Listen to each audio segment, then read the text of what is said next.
नमस्कार जोहार दोस्तों, तो चलिए जानते झारखंड से जुड़े 25 बड़ी खबरों को।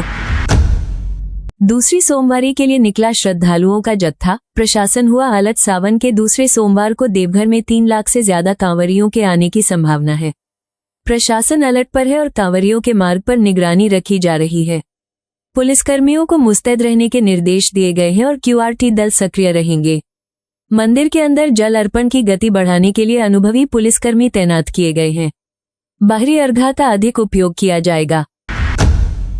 राहगीर को कुचलकर चालक हुआ फरार। पुलिस कर रही जांच। लातेहार के चंदवा थाना क्षेत्र में NH 39 पर सिसक्रिया मोड़ के पास एक अज्ञात वाहन ने नाजिर खां नामक एक राहगीर को कुचल दिया, जिससे उसकी मौत हो गई।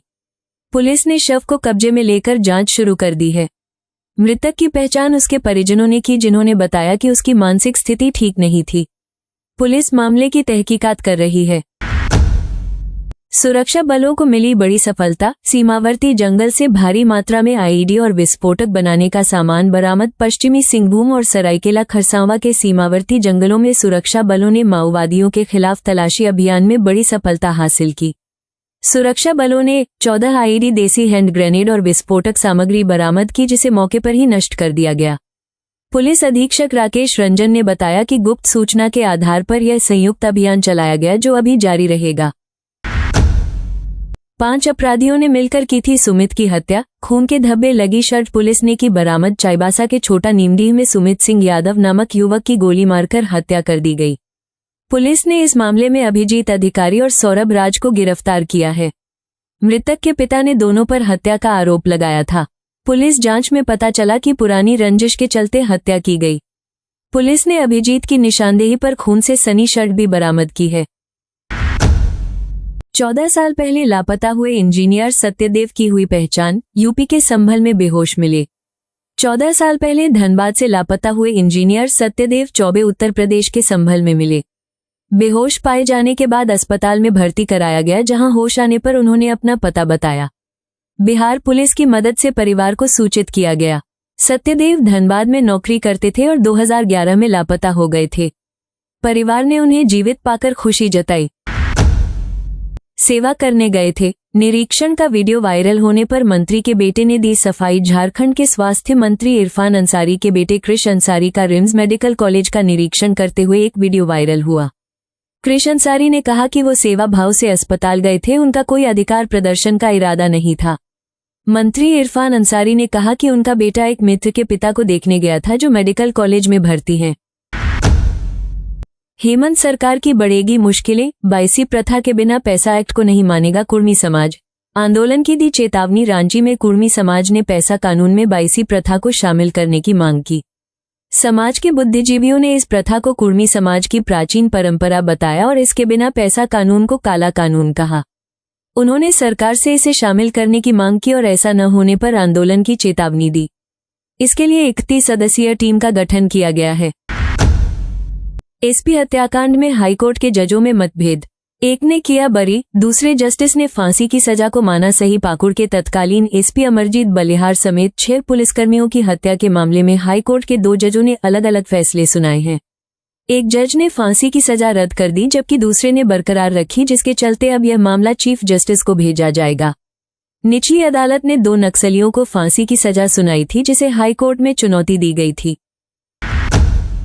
जहां मंत्री को पानी के लिए धरना देना पड़े। चंपाई सोरेन ने हेमंत सरकार पर कसा तंज। पूर्व मुख्यमंत्री चंपाई सोरेन ने झारखंड सरकार पर निशाना साधते हुए कहा कि राज्य में सिस्टम पूरी तरह से फेल हो चुका है। उन्होंने मऊभंडार में कहा कि मंत्री को पानी के लिए धरना देना पड़ रहा है, जिससे प्रदेश की स्थिति का अंदाजा लगाया जा सकता है। सोरेन ने गठबंधन सरकार पर जनादेश का अपमान करने का आरोप लगाया।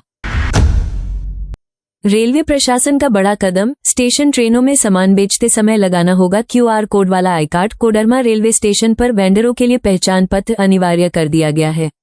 रेलवे स्टेशन और ट्रेनों में खानपान की गुणवत्ता बढ़ाने और अवैध वेंडिंग रोकने के लिए ये कदम उठाया गया है। आई कार्ड पर QR कोड होगा, जिससे वेंडर की पूरी जानकारी मिलेगी। अब बिना आई कार्ड के वेंडर सामग्री नहीं बेच पाएंगे।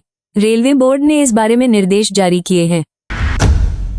रांची में ऑटो व ई-रिक्शा के लिए रूट होगा निर्धारित। मिलेगी जाम से मुक्ति। रांची नगर निगम क्षेत्र में ऑटो और ई-रिक्शा के परिचालन को सुव्यवस्थित करने की योजना है। प्रशासक Sushant Gaurav traffic coordination committee की बैठक बुलाएंगे जिसमें सभी हितधारकों की भागीदारी होगी। निगम ने ऑटो के लिए 17 और ई रिक्शा के लिए 113 रूट तय किए हैं। इसके अतिरिक्त 240 सिटी बसों के परिचालन के लिए टेंडर प्रक्रिया पूरी हो चुकी है। ड्रग तस्करों पर बड़ी कार्रवाई। धनबाद रेलवे स्टेशन पर 12.1 किलो गांजा के साथ 3 गिरफ्तार। धनबाद न्यूज। धनबाद में आरपीएफ और जीआरपी की संयुक्त कार्रवाई में 12.1 किलोग्राम गांजा जब्त किया गया, जिसकी कीमत 1.8 लाख रुपये है। 2 तस्कर गिरफ्तार किए गए जिन्होंने खुलासा किया कि वे बिहार के रोहतास के रहने वाले हैं और सासाराम में गांजा पहुंचाने वाले थे। कोडरमा में भी एक अन्य तस्कर को 5 किलो गांजे के साथ पकड़ा गया है। पुलिस मामले की जांच कर रही है। जल की रानी मछली ने रातू के निशांत को बनाया राजा, कर रहे हैं लाखों की कमाई। रांची में मछली उत्पादन तेजी से बढ़ रहा है। किंग फिशरीज फार्म 5 तकनीकों का उपयोग करके सालाना 200 टन मछली का उत्पादन कर रहा है, जिससे 300 परिवारों को रोजगार मिल रहा है। निशांत कुमार ने 2018 में फार्म शुरू किया और बायोफ्लॉक तकनीक सीखी। अब वे विभिन्न प्रकार की मछलियां उगाते हैं और बिहार, झारखंड, ओडिशा और बंगाल में बेचते हैं। शराब से झारखंड सरकार मालामाल। पहली बार बिक्री से अधिक राजस्व मिला। 17 दिनों के भीतर करोड़ों का कलेक्शन। झारखंड में शराब की खुदरा बिक्री JSBCL के अधीन आने के बाद चौंकाने वाले आंकड़े सामने आए हैं। राज्य में पहली बार बिक्री से अधिक राजस्व प्राप्त हुआ है। 1 जुलाई से 17 जुलाई तक शराब की बिक्री 1,36,61,13,903 रुपये रही, जबकि राजस्व 1,39,42,561 रुपये जमा हुआ, जो कि 2.80 करोड़ रुपये अधिक है। पूर्वी सिंहभूम में सबसे अधिक शराब की बिक्री हुई।